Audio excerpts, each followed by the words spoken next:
at about 4 every evening, this happens. So most teams, out there that you see, especially the TV types, they they say, "Oh, well, great. I'll tell you what. We're going to come out about midnight. We're going to have you and your husband leave, and we're just going to check out the house and see what happens." Well, what's wrong with that picture? Um, they're saying when certain people are there at a certain time, a certain event happens. So you're going to toss out every single thing that has happened at the exact at and try to get rid of the people who could very well be the trigger. If it's happening when when person A is there at this specific time and under these specific conditions, then guess what? You need to recreate that as close as you can to observe it. Absolutely, you do. And people just don't do that. I don't understand that Hmm. either. Right. I mean that it would be the same as going up and saying, "Hey, check out this really cool gadget I've got. It works great. Now here, let me take the batteries out, but I want you to see how it works." Well, I have tried to test a piece of So, equipment with no it, batteries in it, so I feel that. It's just crazy. I didn't realize it. I'm not that crazy. I didn't realize the batteries weren't in it. Somebody had handed it to me. It was embarrassing. Well, goodness gracious. What on earth has happened here?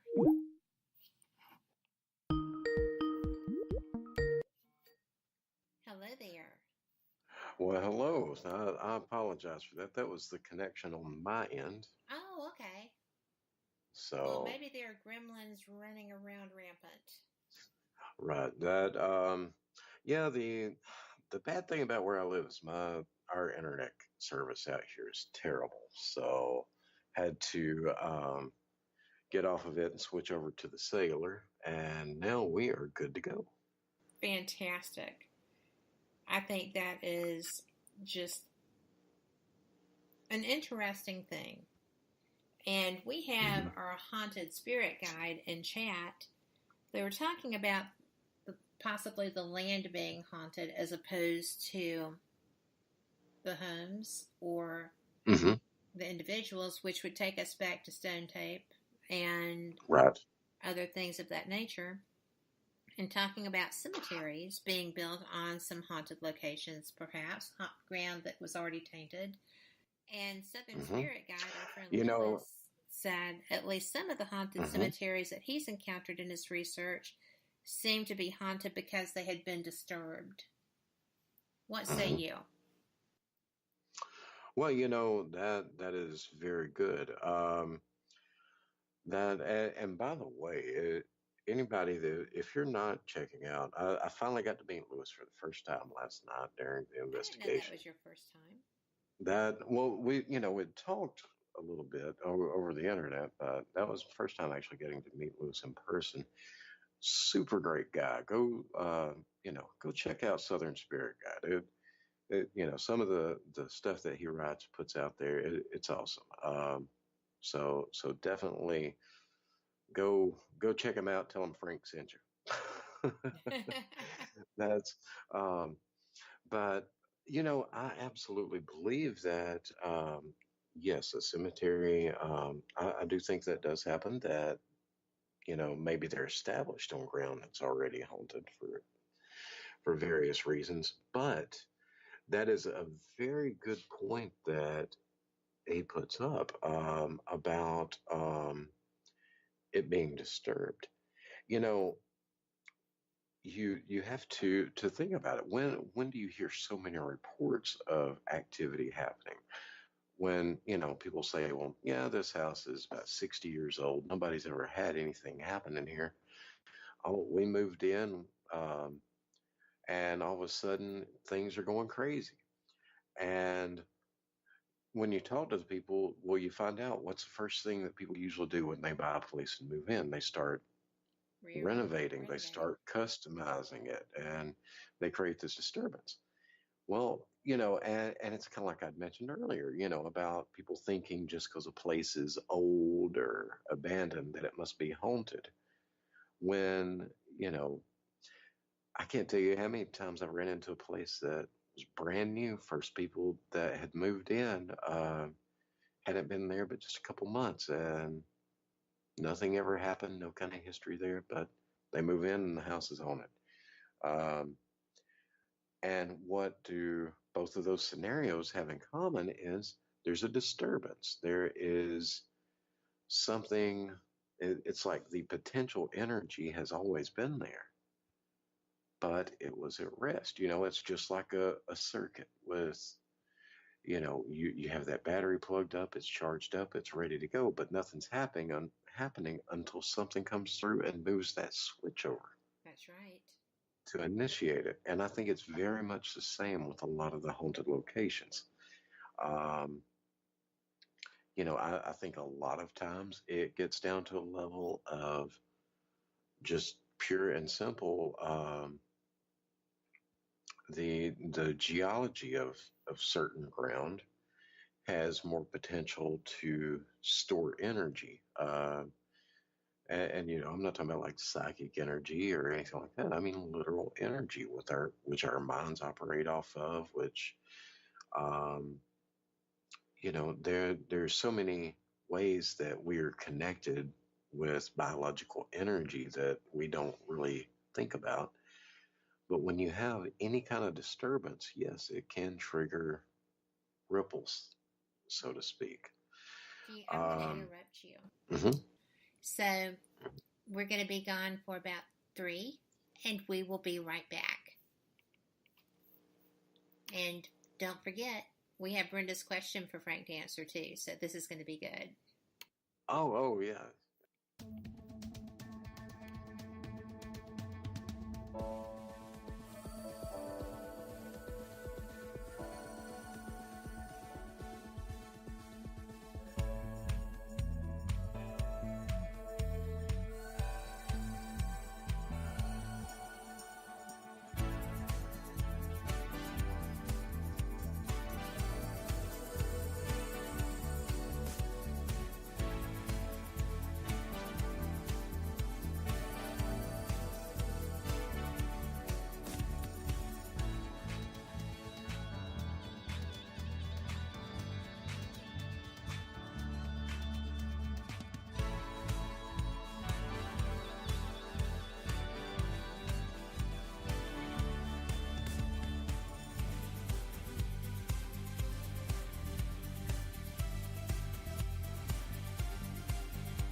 You are listening to WPHM Digital Broadcasting, the best in paranormal talk radio.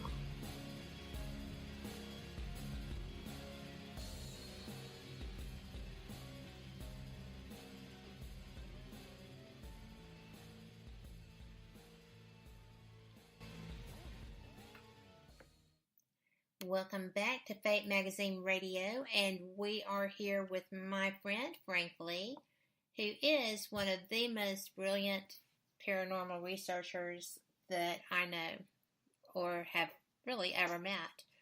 When it comes to the technical side, there's no one better. And when it comes to the creativity of experiments to do to test theories that he comes up with, again, no one more brilliant. I have to say that Brandon Smith, who is with the Tennessee Wraith Chasers, is pretty close. Y'all run kind of neck and neck. He's pretty smart too. But I told him about you, and he was like, "Oh, wow." So you may be getting an email soon. But I do want to ask you Brenda's question because she has been waiting patiently through all these things. Are you up for it? Sure thing, absolutely. Are you a little afraid?